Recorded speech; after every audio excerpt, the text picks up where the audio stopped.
fellow builders, and welcome to live mediocre. Yeah, who am I? Mediocre modeler. Sorry, I don't know why. I can make videos all day long, all week long, and post them no problem. Going live, I just get nervous and jittery. Hey, Chris, it's a little high, huh? Let's. Ooh, that's why. How about that? Is that better? Getting better? Maybe. Don't want me shouting at you. How about that? Anywho, I can always count on you to keep me in check. You need to be my official producer guy there, Chris. So, anywho, it is Thanksgiving weekend. Well, it's the end of Thanksgiving weekend, and I didn't want the weekend to go by without thanking you guys. It's it Thanksgiving always makes you reflect on the things in your life that bring you joy and things that you really should appreciate. And you know, you've always got, well, hopefully you've always got your family around you, but one of the things that does bring me joy is doing this, and the reason it does bring me joy is because I do get the feedback from from you guys. You know, just in the number of views, and it's fun to do. So thank you is first and foremost. But on the holiday weekends, what I usually do, or what I always tried to do, was whenever I had like a 3 day, 4 day weekend, my mindset was always, hey, let's see what I can get built in that 3 days. Because in theory, you'd have 3 consecutive days.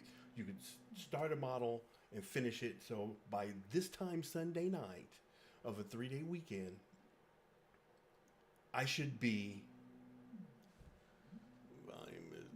the sound volume is low. I have to turn. Okay, well, let's try this again. Let's try that. Pump it up. We gotta find the happy medium. Whoop, whoop, whoop, whoop. I need to mark that. Mark where it's good. Live right there. So is that better? Should I go on? Let me know.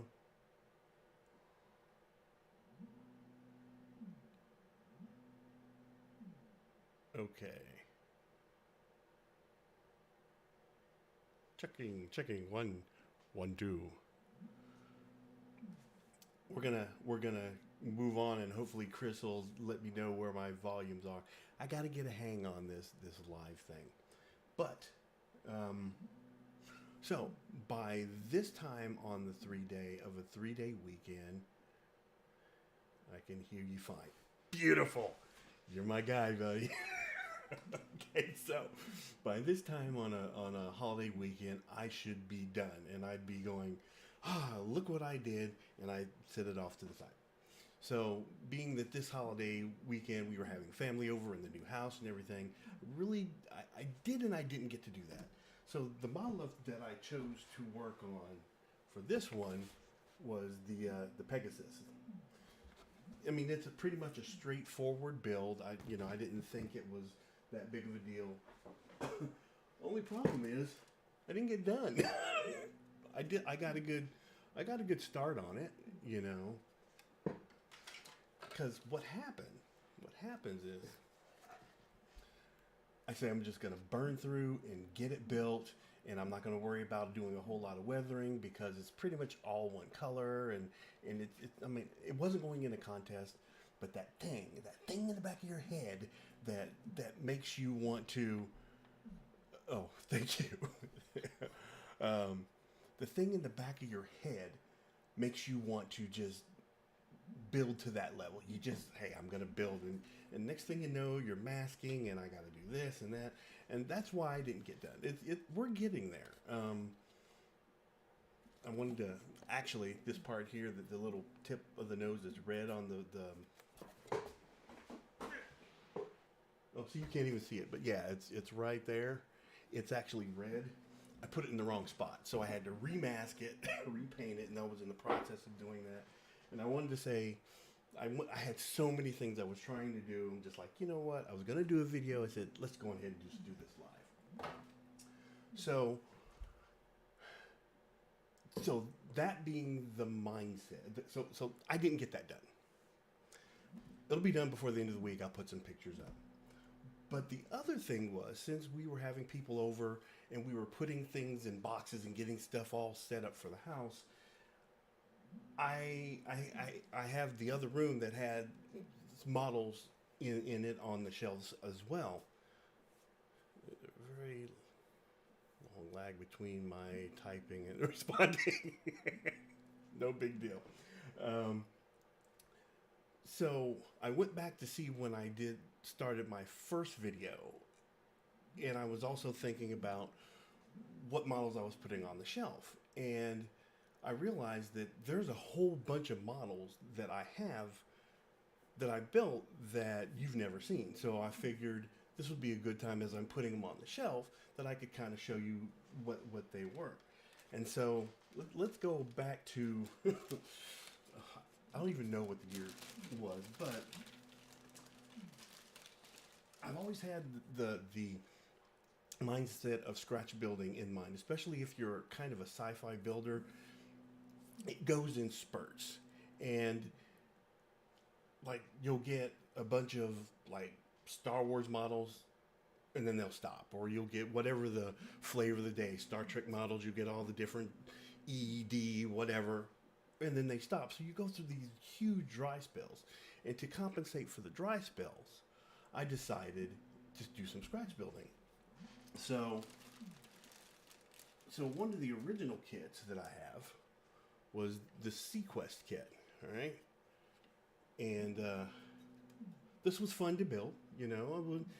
Back in the day, it was, you know, Sequest. It was Star Trek Underwater, basically. And this was one of the little transport vehicles they had. It's cool, you know. I had nothing else to build, so no big deal. I stole some of my kids' Don't Spill the Beans. Well, to be fair, they lost the rest of the Don't Spill the Beans. And so what I was going to do with these was I was going to paint them, dip them in paint, like maybe some greens and yellows or something, and put it in the bed so that, you know, it was like, ooh, they picked this up underwater. But this is the kit. This is what you got out of the box, right? Put you down there.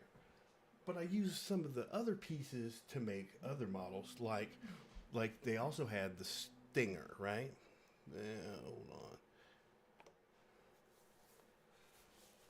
So the Stinger was their attack craft, I'm assuming. It really, it's been so long since I've seen Sequest, but that's not the point. The point is, I took those parts to make other things, just scratch building things. So I took the landing skids off of that and the body of the Stinger, and I made this guy, right? You know, just wanted. Okay, this was inspired. This was inspired by, I do believe, Johnny Quest. I think on the ending thing, exit music of Johnny Quest, or maybe in one of the scenes they had some kind of ski vehicle, and I'm like, hey, let's see what we can make. The shape of the Stinger is such a great shape. There are just so many things you could do with it.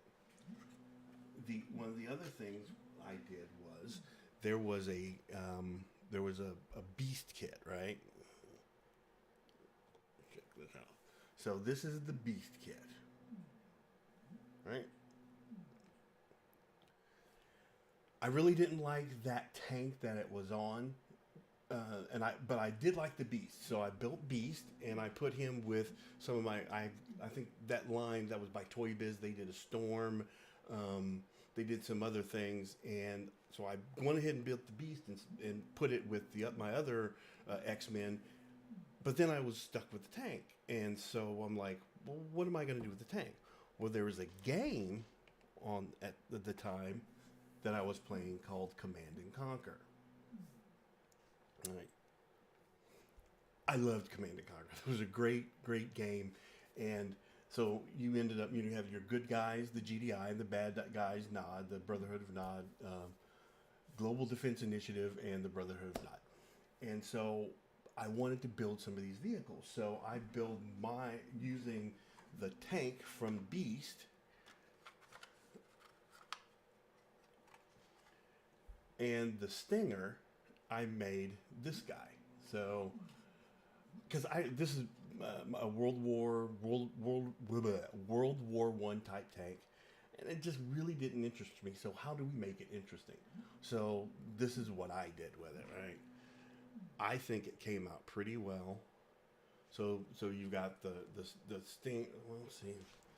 Now mine, I don't think this part fit on. Maybe I didn't do it well, but every one of these that I have, the cockpit doesn't fit on there quite right. But I didn't want to glue it down. Maybe that was the problem. The guys. There's a guy on one of the submarine Facebook pages making an RC Sting. That would be cool if he could actually get it to work. Which I'm not going to be negative. Anyway, so that's what we did for the cockpit. I might have had a guy, but I think that's pretty dang cool. It kind of reminds me a little bit of the HISS tank from GI Joe, So that's one thing I did with it. The other thing that I did that I really liked, they had a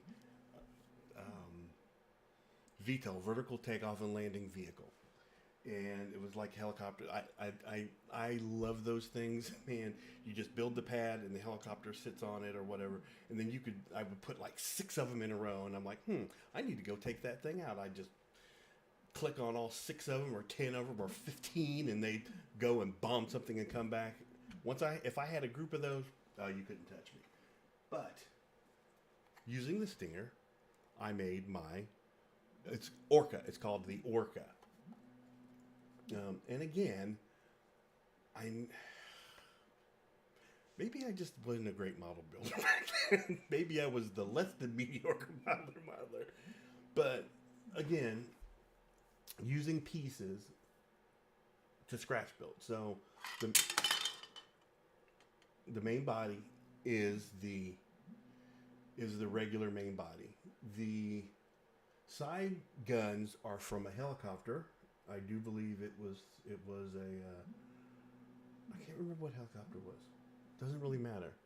But you have the side wings and then the rocket pods from a helicopter. It might have been a Huey. Don't know. And then that's just a tire with like a hub in there. These side fins actually go here. These are pieces of another wing. I can't remember what it was. Sorry. But these two here, if I remember correctly, it's either PVC pipe or vacuum cleaner tubes, old vacuum cleaner tubes that I cut off to the same size. You can tell on the back end. They have to be vacuum cleaner tubes. Those are, I think, the moldings of the center cap of the Enterprise, the classic Enterprise. I just made a resin cast of it, and then in there I just cut the fins and laid them in there. That was not fun, but I think it came out really well. So those are the kinds of things. Oh, well, we're not done. There's more. Forgot. And then this guy, like I said,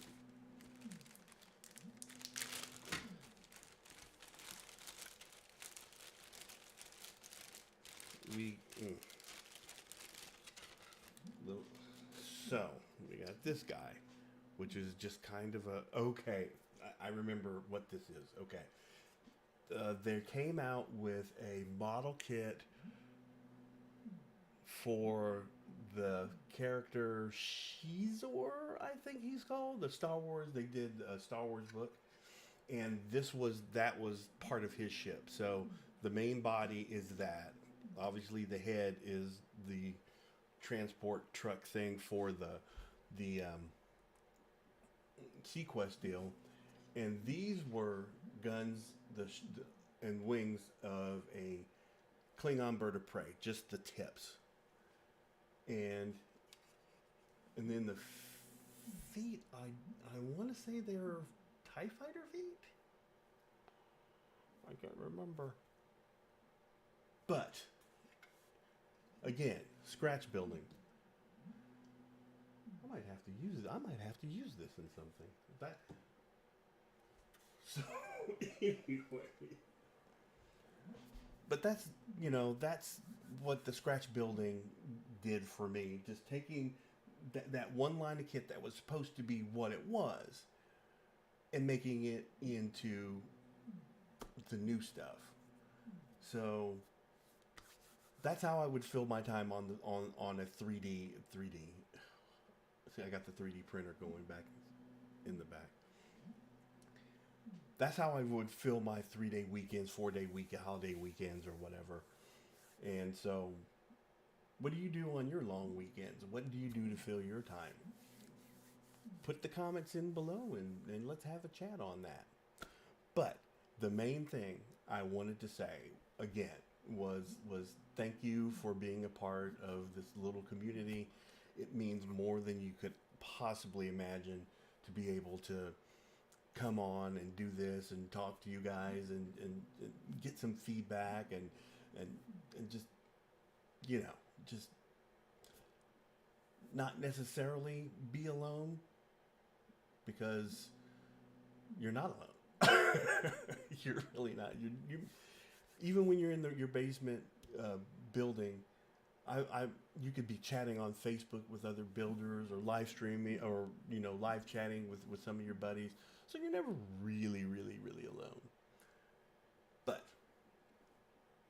again, thank you, because I'm rambling. So that's when I know it's time to cut the video. So until our next video, happy Thanksgiving. Sorry, it's time to go back to work. Have fun. Be safe. And go build something. And we'll see you next time.